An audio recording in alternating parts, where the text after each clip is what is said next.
more than halfway through. We got our globetrotting adventure, and yeah, it's pretty good actually. Ladies and gentlemen.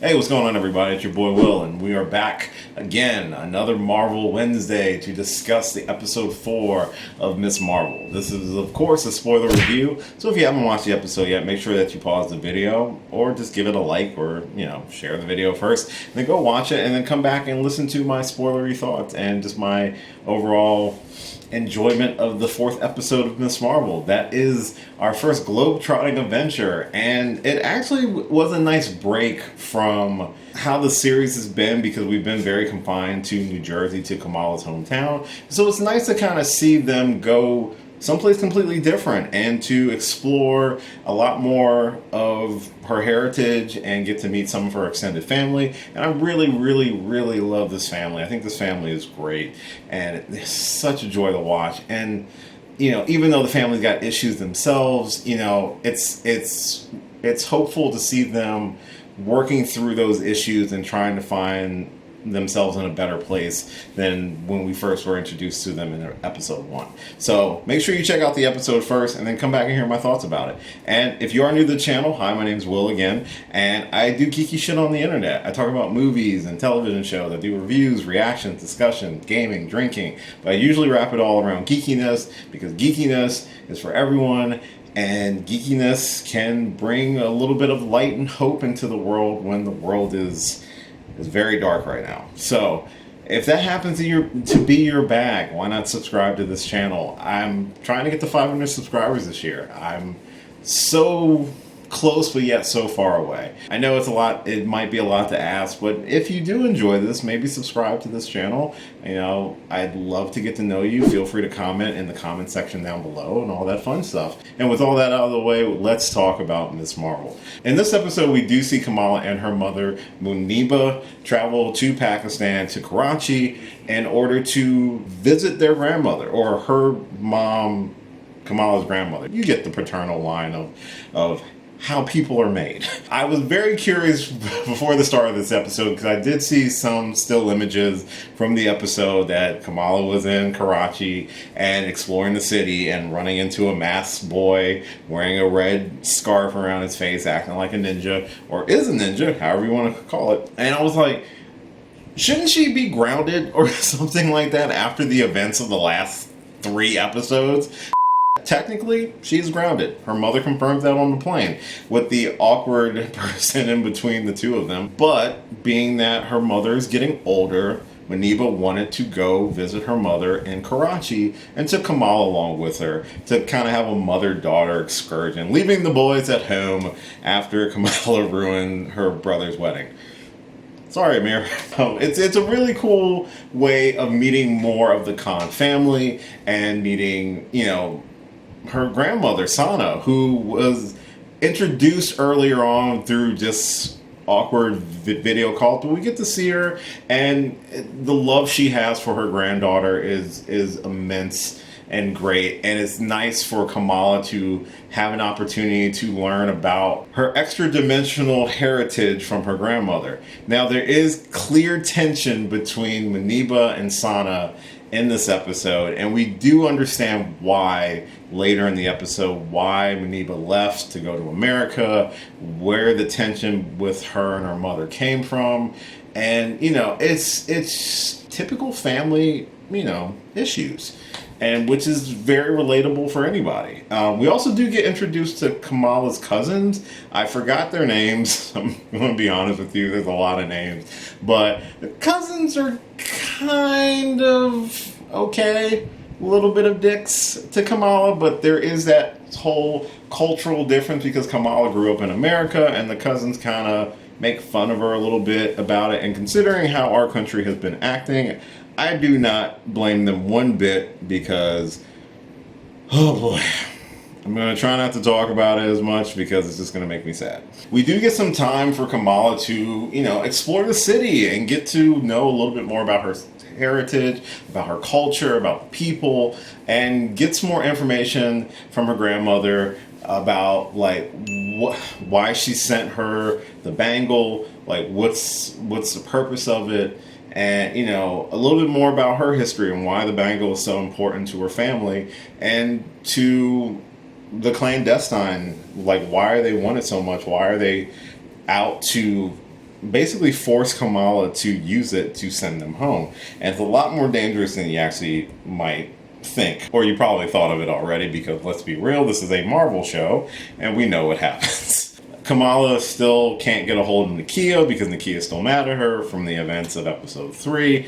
That's going to probably take another episode before we see some reconciliation, or if we get a season 2. Again, when it comes to the Disney Plus Marvel series, I don't know what's getting a season 2 or not. We've only had 2 of these series actually confirmed to have season 2s. That's Loki and What If. Everything else has been one and dones for the most part, whether they complete the story that they're trying to tell or not. While Kamala and her cousins are exploring the city, the cousins do kind of bail on her a little bit, so Kamala does get a chance to sneak away and explore the train station, because that's the whole reason that she went to Karachi in the first place, was because of the vision that she and her grandmother Sana both had of the train from Karachi, which I believe is the same train that almost killed Sana, but the power of the bangle saved her when she was younger, or during partition when the events of everything kind of happened. As she's exploring the train station, we do get encountered to a mysterious young hero or vigilante ninja.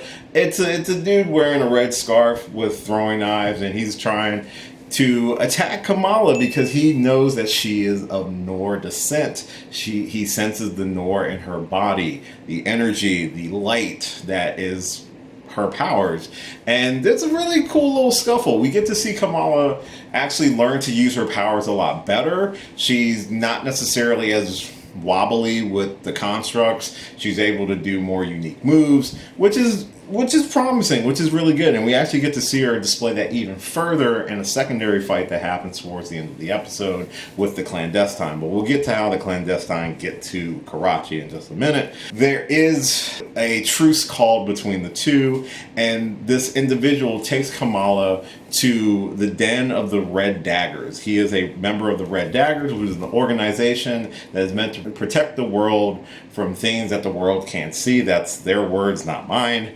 And this masked individual, his name is Chemo. He takes her to his mentor named Waleed. I did write down those names, and they kind of give us our important information about the rest of the series, what the clandestine are trying to do.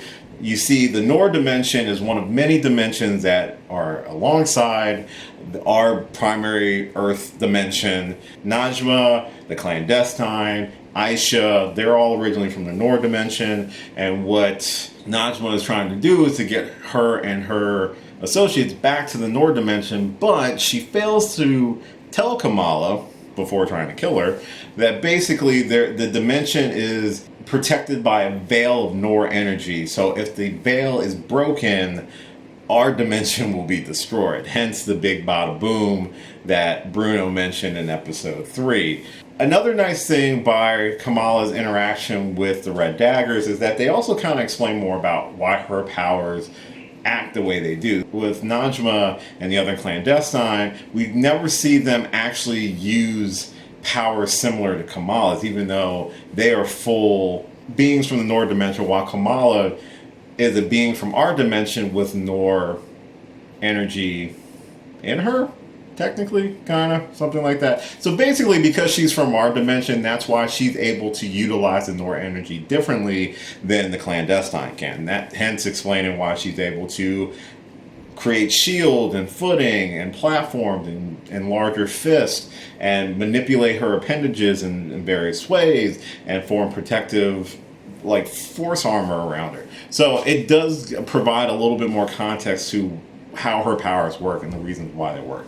This would probably also mean that if Kamran, if he also put the bangle on, it's possible he might experience something similar to that, where he would have similar powers to Kamala. It's still left to be determined.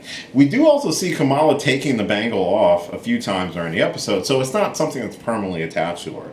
And obviously it's not necessarily something that the power is coming from, because the power has already been unlocked within her. Speaking of the clandestine, we jump back to the Department of Damage Control, who have proven time and time again, in just a short amount of time, they are completely useless. Because we're taken to one of their supermax prisons, where the clandestine are being carted off to prison cells, but they escape with like little to no freaking effort. But with their efforts, they also abandon Kamran by orders of his mother, which is pretty fucked up.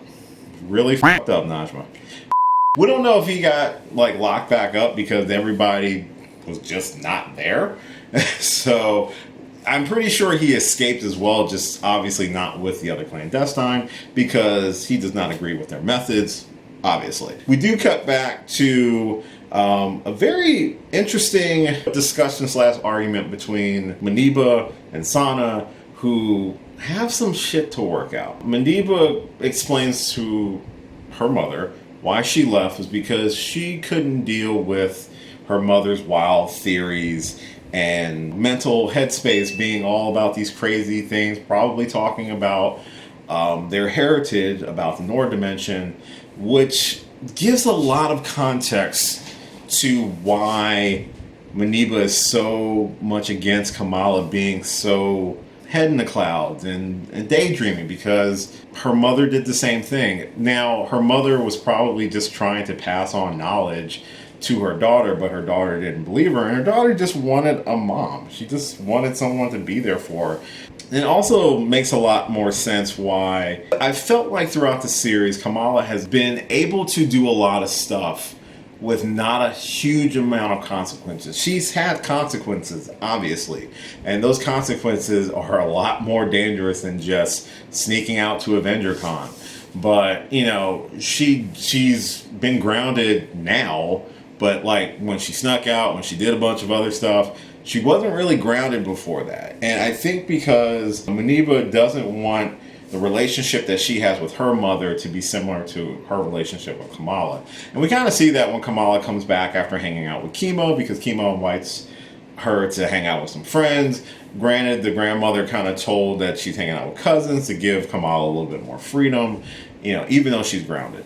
But there is a sweet moment between the two of them where she's sharing some treats with her that her mother did say are Muneeba's favorites and stuff like that. I'm really hoping Muneeba's seeing Kamala and how she is responding to their heritage, their family history, that maybe that will also help repair the relationship with her and Sana. Because like I said at the beginning, I really do enjoy this family. I think I'm really rooting for them to all kind of be like a super family almost. Like you have a superhero child and you're going to protect that child no matter what. But you know that child is special, so you're going to kind of be there to support the child, but let the child do what the child wants to do. Does that kind of make sense? She's still 16. And the fact that she's grounded now, I applaud that. Because at first I was starting to think, girl, you've gotten away with a lot of stuff.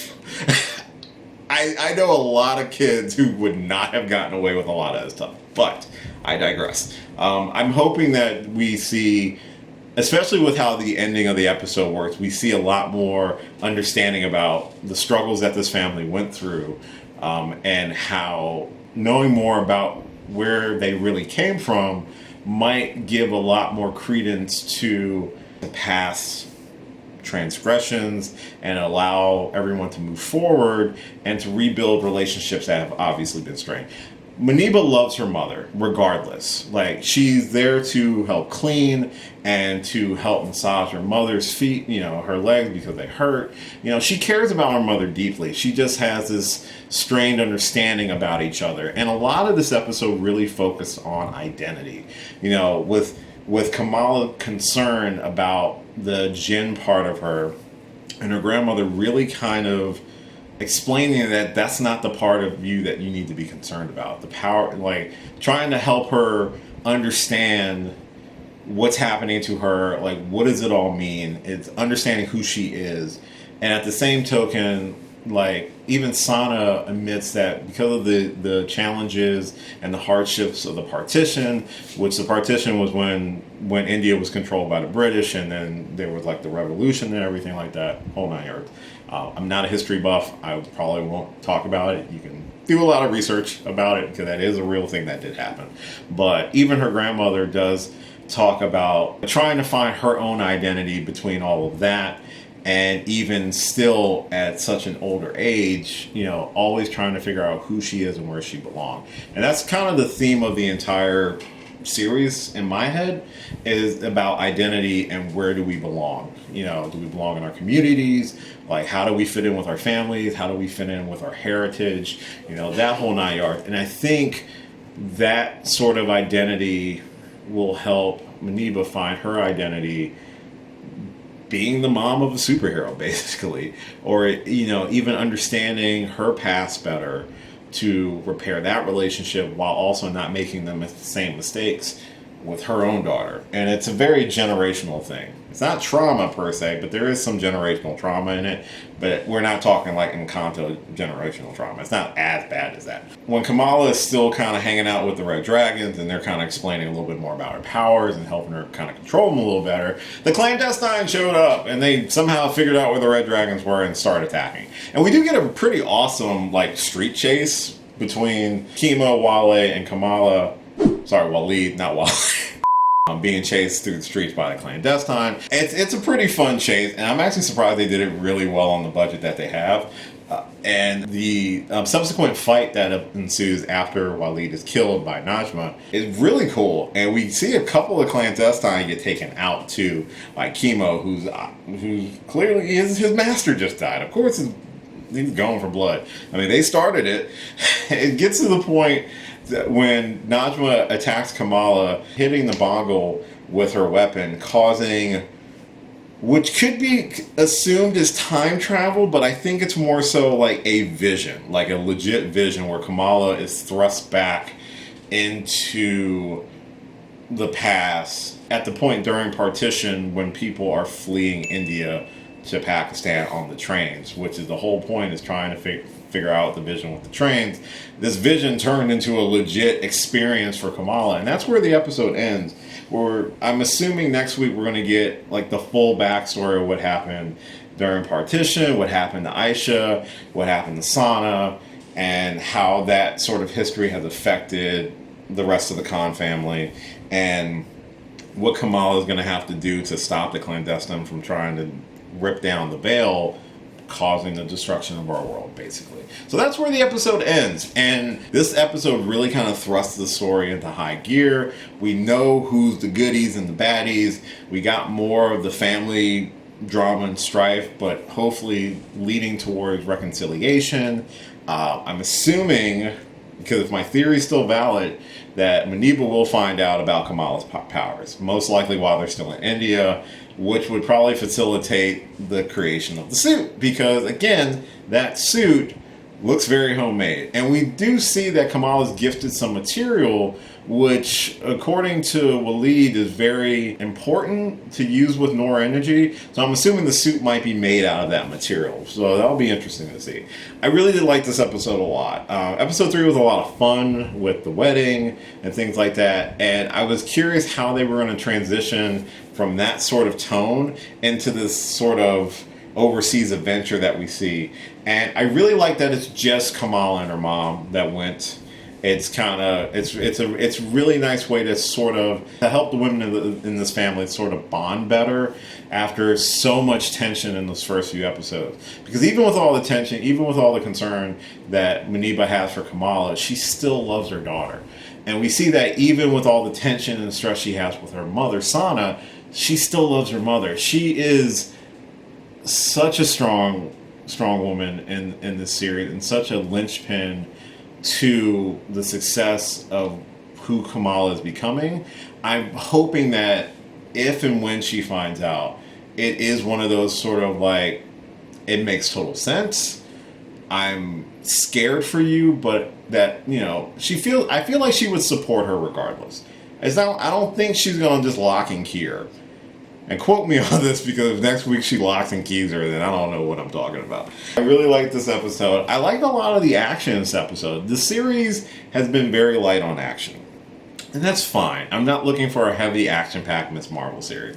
I'm glad we got a good hefty amount of it in this episode, though. Because as much as I like the high school drama and, you know, the discovering of your powers, I was waiting for something more than her attempting to save someone. She's definitely had like a training arc, because this episode really accelerated her abilities in terms of controlling the Nor energy and, you know, becoming a more capable fighter. She's definitely a boy magnet. Between Bruno, Kamran, and now Chemo, they all looking at Kamala like they want a piece. But oh my God, she's 16. Stop it. I know the actress is probably a little bit older than that, but come on. I'm really hoping that her and Nakia work this shit out. I really do. And Nakia, I understand, is very hurt, but I could easily see if they do a season 2, which would be great if they did a season 2, because we're next going to see Kamala in the Marvels, so I would love to see a season 2 where she basically is almost like a changed person after that experience. I'm really curious if you do a season 2, that would be a great way of doing it, obviously after the movie, because then she's going to have all this other galactic experience under her belt now and can really kind of be more of like the neighborhood hero, kind of like what Spider-Man is. Really hoping for something like that. I like the change of scenery. I like the fact that she got more exposure to her family history and her culture. I like meeting the rest of the family too. Little hints that her mother was also rebellious when she was younger is a way for them to kind of connect even more, which I really enjoyed seeing. She's got to work on her disguise game, because even though if you put the mask on, again, you know it's me, she puts the mask on but still wearing the same clothes. I'm like, you gotta work on that game, girl. That is my review of episode 4 of Miss Marvel. Let me know your thoughts in the comments down below. I'd love to hear what you think of the series. I'm enjoying it. Hopefully you are as well. Thank you so much for checking out this and all my videos. I really do appreciate it. If you're new to the channel, you stuck with me through the entire video and you enjoyed it, why not subscribe to the channel? Help me get the 500 subscribers, please. I tried so hard. I got so far. You can follow me on a lot of different social media platforms listed at the end of this video. I do have a ton of videos on the channel right now that you're more than welcome to check out. Next month, the month of July, because we're fast approaching July, I'm going to start doing more retro reviews, because I haven't done them in a while, and I've got one coming up. It's a big one. I've got Thor: Love and Thunder coming out in like 2 weeks, so that's going to be something I'm hyped for. So much stuff happening. I hope I find time to do it all. But I appreciate you watching. Like, share, subscribe, and all that fun stuff. And as always, until next time, I will catch you later. Hey, thanks for watching this video. If you did like this video, why not give me a thumbs up and share it with your friends? You can subscribe to the channel by clicking on my gorgeous little face right over there. You can follow me on all the various social media platforms right below. And last but certainly not least, if you've got a few extra minutes, why not check out one of the lovely videos floating right over here. Later.